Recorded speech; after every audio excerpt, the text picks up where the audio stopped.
thing. Cool. Hey everyone, I'm Tushar. I'm a first year morning MBA candidate at Rotman. I'm also currently an analytical lead at Google. Amazing. Thank you for that. And so this is interesting because I think Dylan, if he's going to come on camera for us here, is in his third year, if I'm correct. Yeah, that's absolutely right, Angela. I'm actually in my final semester now, so I'm coming to the end of my Rotman journey here. That's crazy. I can remember when we first met many years ago when we were still able to get together in person. And it's unbelievable that you're in year 3 now.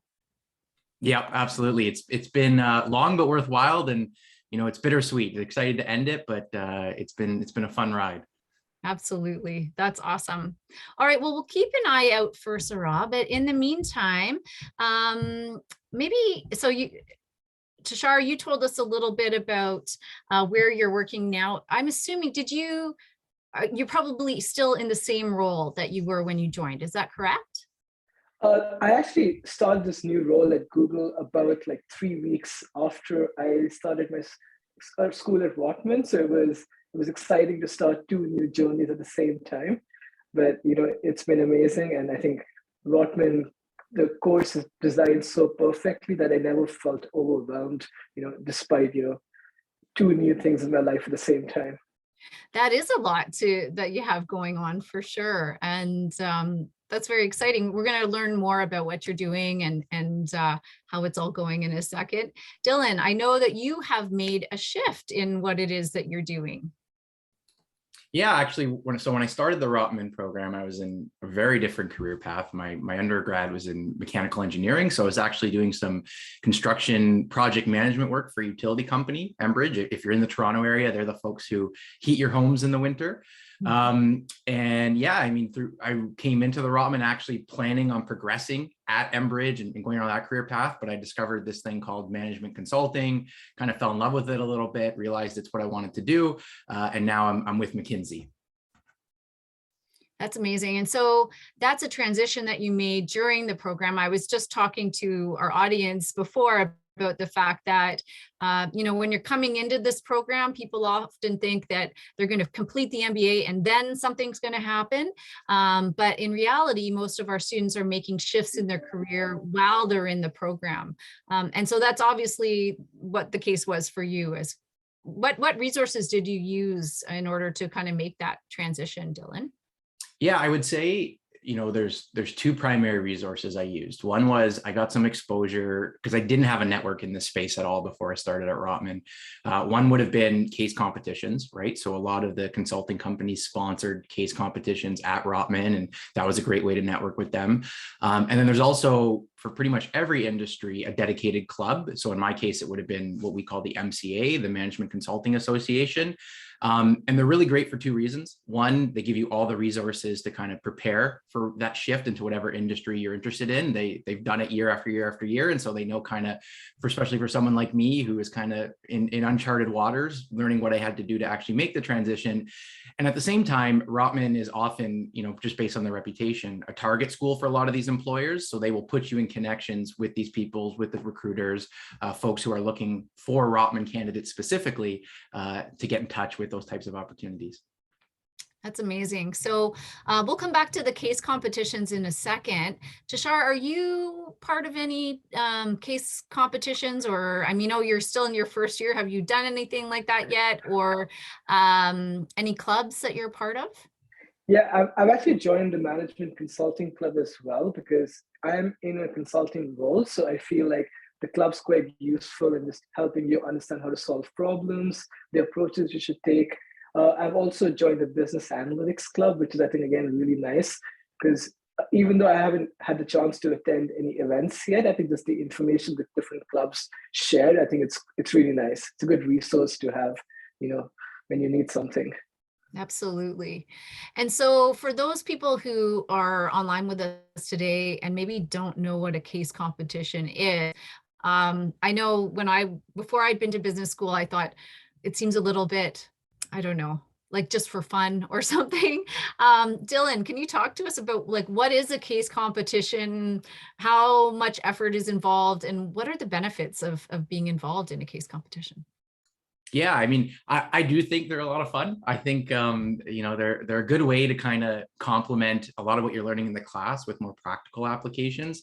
So if I put it in a nutshell, basically every case competition is going to be different. You'll have some in all different types of industries. You'll have some with different topics.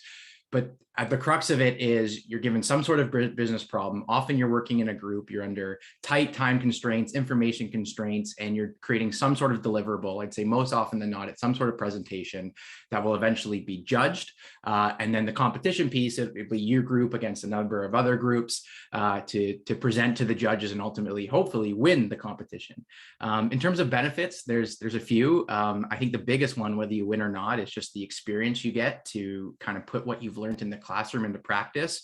So just a couple of the ones I did is one, we've talked a little bit about consulting. So that might be, you know, you and your team are assigned a business problem. And just like a consultant in real life, you have to outline the strategy and present it to real consultants on what the strategy that company should do.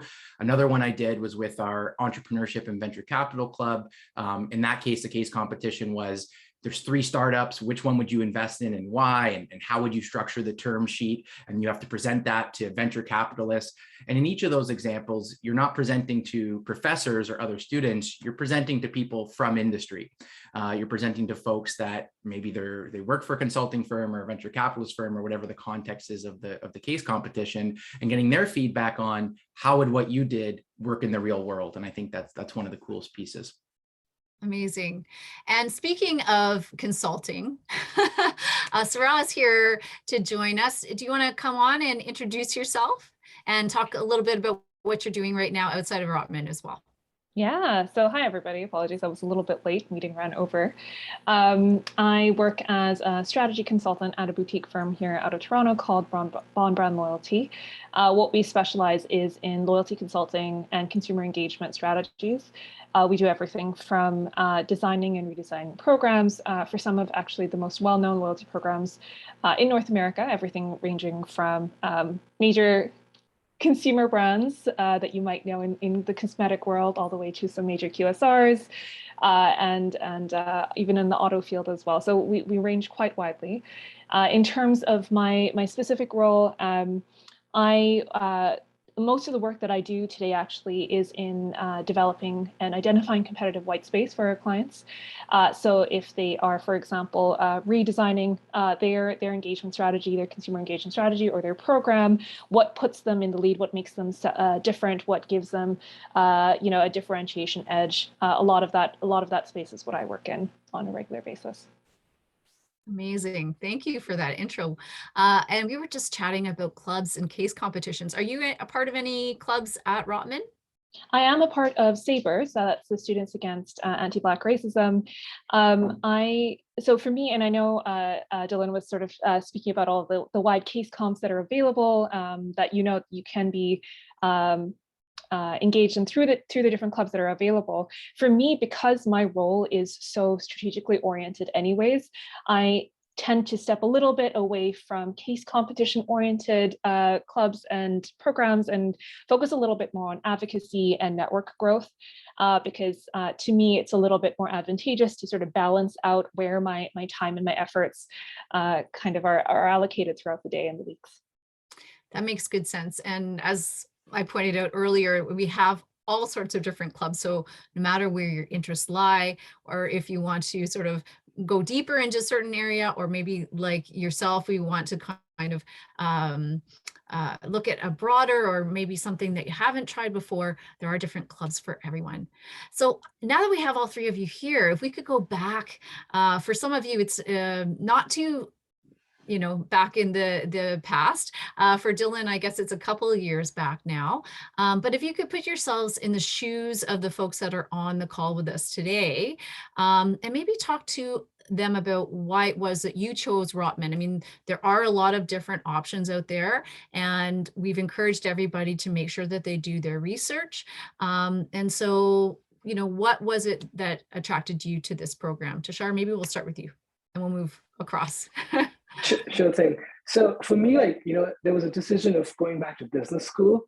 And that was basically because I'm still new to Canada. Like I relocated to Canada from the US about 2 years ago. I didn't have a network in the country. So I knew like going back to business school will help me build a network. It's the easiest way to build a network and meet, awesome people. And then specifically why I picked Rotman and this program was because I knew I wanted to continue working. I didn't want to like leave my job and go back to school full time.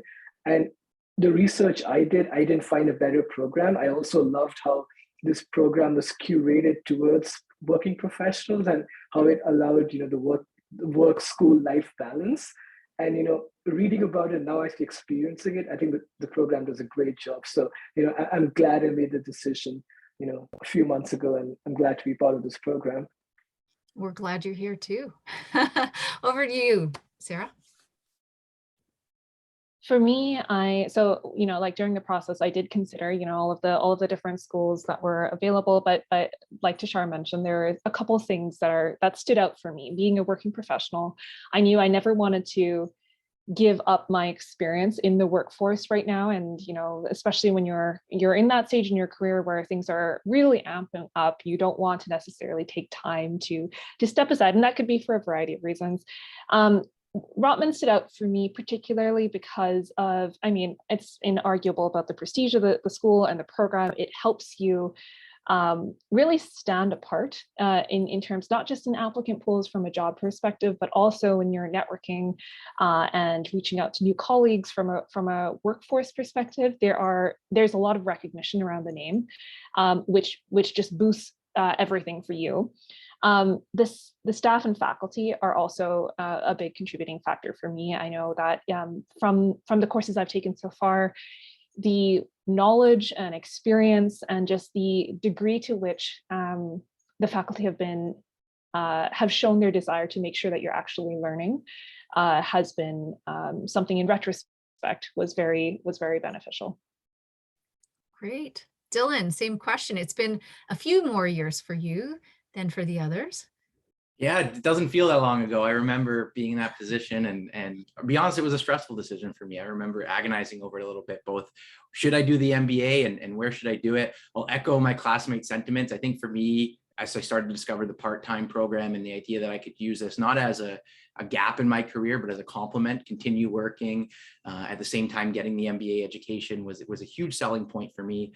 In terms of why Rotman, for me, I think in addition to everything everyone's mentioned, it was when I went to a sample class, and I remember just sitting in that sample class being blown away, thinking like, holy smokes, this group is super, super smart, and listening to the discussion that was going on, not both from the professor and the class talking back and forth, sharing their experiences. And for me, that was a defining moment. I just decided, yep, this is the type of people I want to surround myself with and work with. And from then it became an easy decision that it was going to be Rotman. Awesome. And that actually is a fantastic thing to bring up, because we actually have a sample class happening tomorrow and Thursday. So if you haven't heard about them yet, we will be sending you information about that after this session. And so one of the questions we get a lot from potential students is, you're working, you're going to school, some people have a family, like, how does one juggle all of that? Tushar, do you want to talk to us a little bit about that? Yeah, sure. Again, I think I mentioned this already, but I think the program itself is, structured in a way that you will not feel overwhelmed. So like, as I said, I started a new job like 3 weeks into this program. So it was, ramping up on 2 different things, and I haven't felt overwhelmed so far. I'm hoping that continues, but I also feel like, there's a lot to do in business school, and you have to be really strategic about what, you are interested in, what, you want to give your time towards. As Sarah mentioned, like she didn't want to participate in the clubs because she was already sort of doing some of that through her work, right? So I think there's some amount of planning that's required. And, just don't try to take on too many things early on. Once you like kind of ramp up to the school, there's, you have 3 years to make the most of, Rotman and everything it has to offer. So take it slow. And I think, it'll be an amazing journey for everyone. Great. Sarah, same question? Yeah. So, building off what Tushar said, I wouldn't say that overwhelmed is necessarily the feeling that I've felt personally. However, many people in our cohort, being the morning evening program, have families, can have very demanding jobs. And as we know, I mean, it happens during the pandemic that our schedules have basically expanded. And so to combine that with making sure you're studying effectively, going to class, doing all of the things and still getting involved, the philosophy that I've adopted is, instead of work-life balance, doing work-life integration, which basically means, because balance kind of connotates that you are putting things at equal all the time, and that's not the case. Sometimes you need to lean in a little bit more into your work. Sometimes you need to lean in a little bit more into school, and I think that's okay. So it's just having a sense of, I think, forgiveness in knowing that you are embarking on something that is going to be a huge endeavor, but allowing yourself enough space to say, it's okay if I lean in a little bit more here. Your classmates and your teams and your professors are really understanding.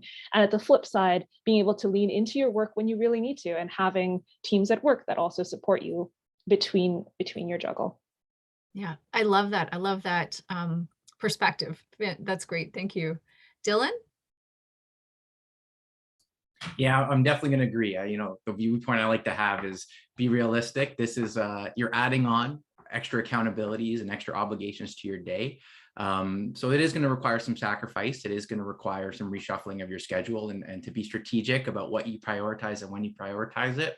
What I will say, because I think the other two have already covered it really well, is one thing that stood out to me is, I remember when I was applying to the program, everybody kept saying that, they understand you have a job. The professors know, they'll make accommodations. And I was a little hesitant about that. I was wondering, once the courses really started, how understanding people would really be. They were. There several times I had to ask for extensions, or I was traveling and had to miss a class. Time and time again, professors understand that this is a complement to your work life, and that your work life has its own obligations, and considerations will be made. And that's the beauty of the program, right? When you need the support, folks are there to help you with it. And as long as you're willing to put the time in, there's ways to make it work. Great answers. Thanks for that.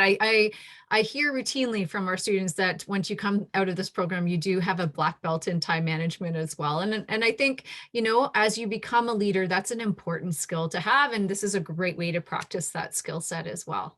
I'm going to go back to Dylan right now and just ask about what's been the highlight so far of your Rotman journey. Can you think of one or a couple of experiences that have been things that you really will look back on fondly? Yeah, I think honestly, if I have to, there's a few things, and more so than even say the career transition or some of the education, I think by far it's the mini network of close friends I've been able to build. It's really special, the type of people you meet. I mean, you got to be a special kind of person, I think, to do a part-time MBA in the first place. You have to be really motivated. You have to have really significant goals. And then imagine you're put in a cohort with people who are exactly the same as you in that regard. And then put yourselves in a pressure cooker where you have lots of accountabilities and lots of time, and you almost have to support each other in getting through that.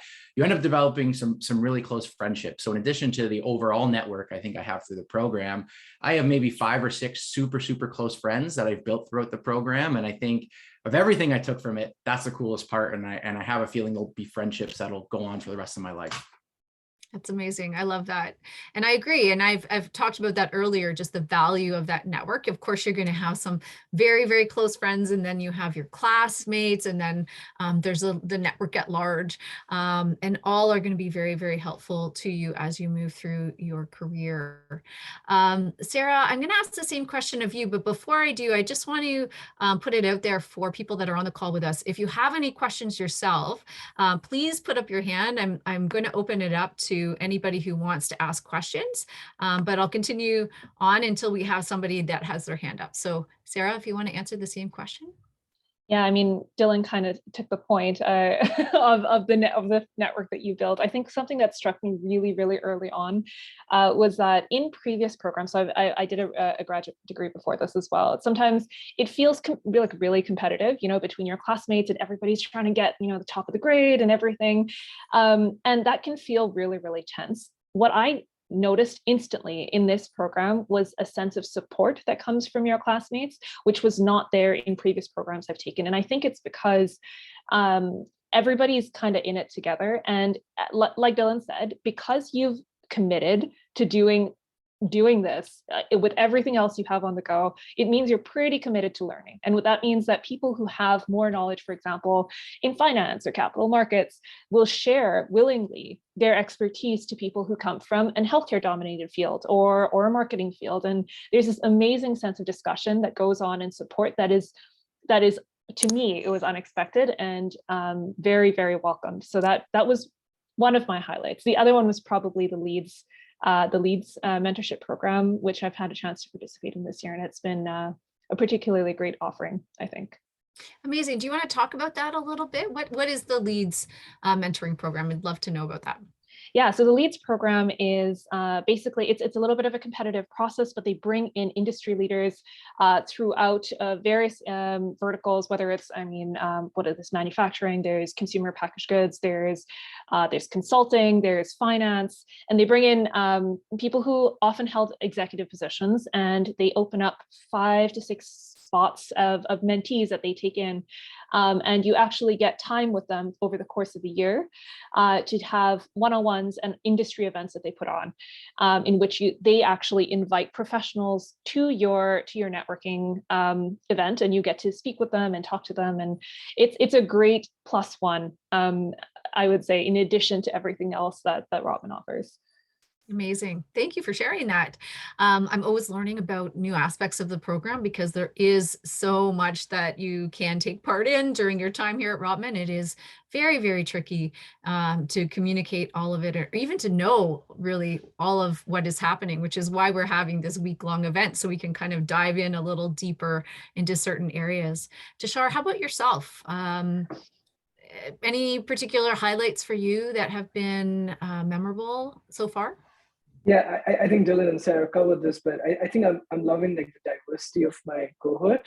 I think, just learning from super smart people who all have a very diverse background, and we all get to work together in like teams and projects, and everyone brings a different perspective to the table and has a different way of looking at the problems. I think I'm loving that because when you just try to work on things yourself, you only look at them the way you want to look at them, and just the experience of working with smart, diverse group is, I think it's amazing. And I'm loving that a lot of the things that we work on at Rotman are, group-based activities. So it's been a great experience. Amazing. So I am still waiting. If anybody is wanting to ask a question, please put your virtual hand up and I'll open it up to you.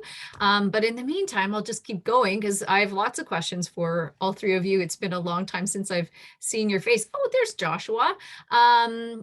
So I'm going to let Joshua ask his question. And then I wanted to ask about the self-development lab, whether any of you had participated in that. So over to Joshua first, and then we'll talk about the SDL.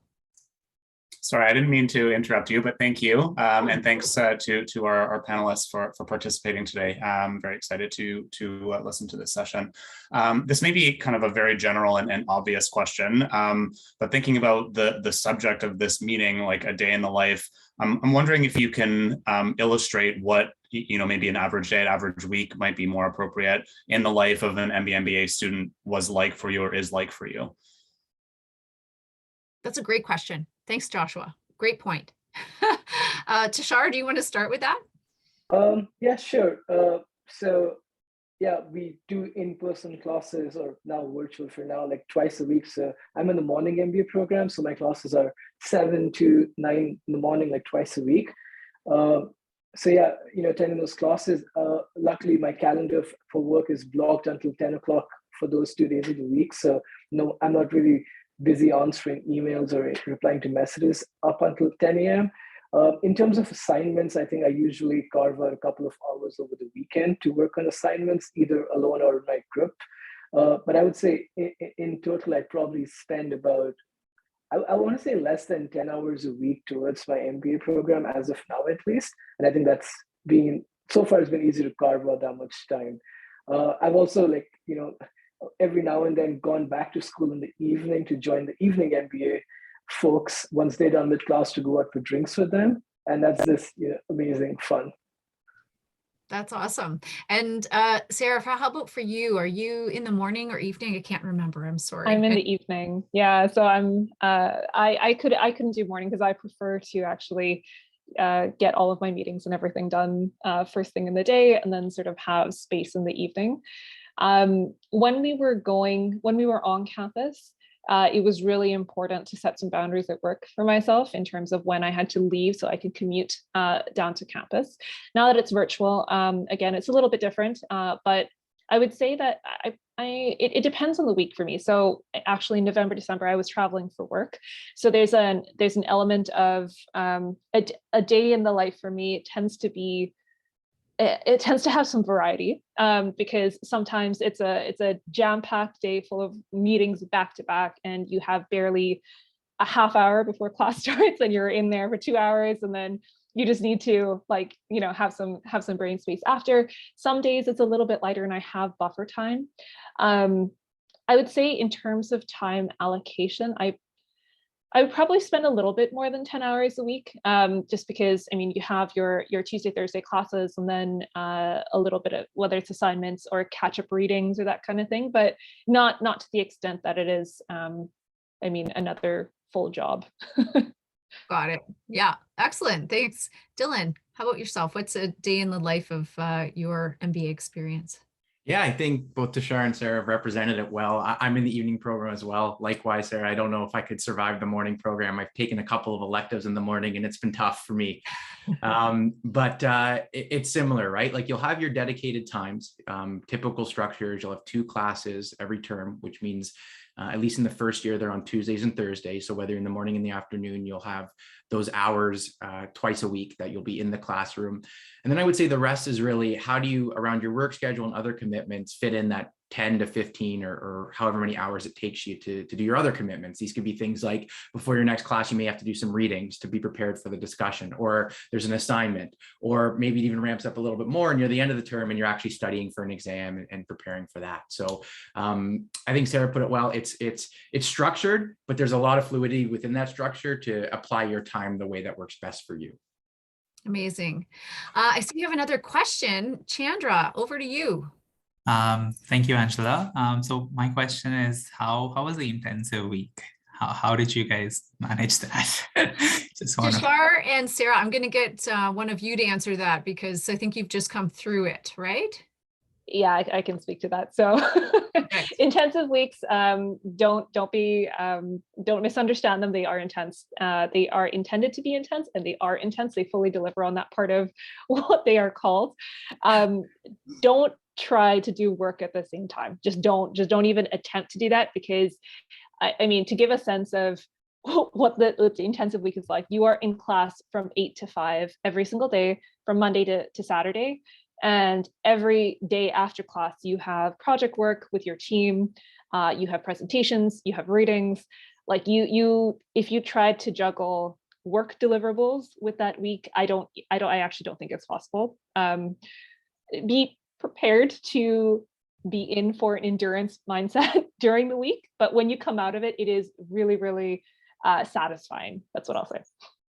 Yeah, I think it's a little bit like a sprint. I mean, most people that I see go through it, it is, like you said, it's intense, and their eyes are quite big after they're done. But I think there's a lot of learning that happens in that week.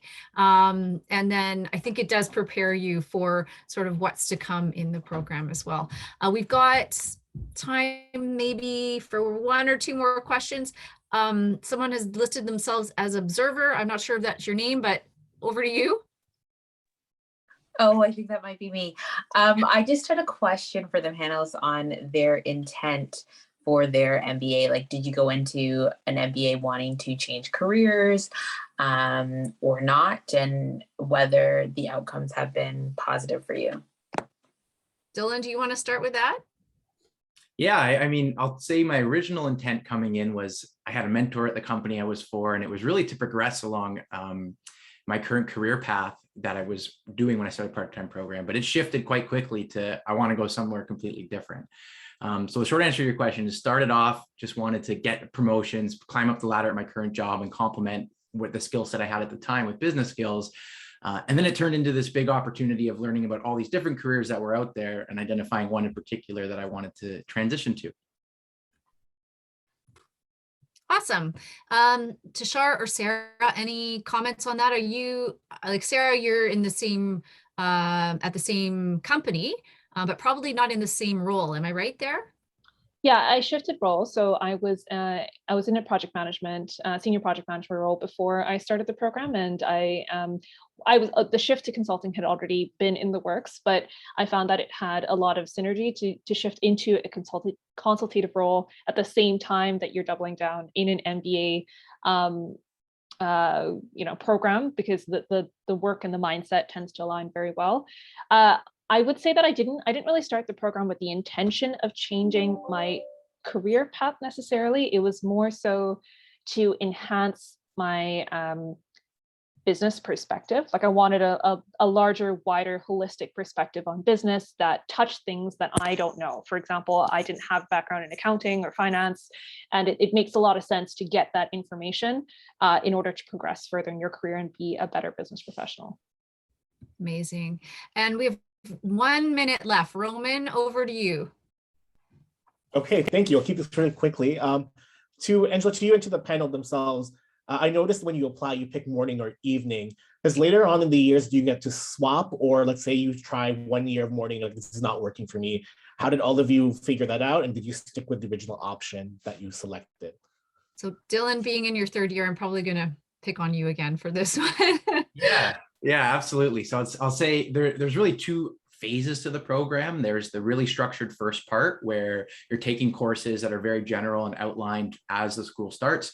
And then when you're in your second kind of phase of the MBA program, you get your elective selection. In addition to what you learn, you get to pick when you want to learn it. So you'll have courses that are in the morning time slot, in the evening time slot. You'll have different forms of intensive weeks. I just did one that was 2 weeks, but only half the day per day, from Monday to Thursday. So you get lots of different options, and it's open to you. In terms of once the program starts, I know of a few individuals who kind of did a similar situation that you're describing. They started off in the morning or they started off in the evening and somewhat found that the other might be a little bit more better for their schedule or work better for them, and they did switch. So I can't speak for kind of the director and how they organize it, but I know it is possible. And we actually have the director on with us right now. So perfect timing, Roman, instead of in terms of asking that question. Electives and majors, we're going to be talking all about that right now. But first, I just want to thank our panel very, very much for joining us here today. And before anybody else, if you have to leave, one thing I would say, we do have the 2 sample classes coming up. One's tomorrow at noon and the other one is Thursday evening. So hopefully you can make one of those 2 time slots to get some information on what a sample class would be like at Rotman. So again, thank you, Dylan, Sarah, Tashar, appreciate you coming on so very much. Right now, I am going to stop sharing my screen and invite Amberine to share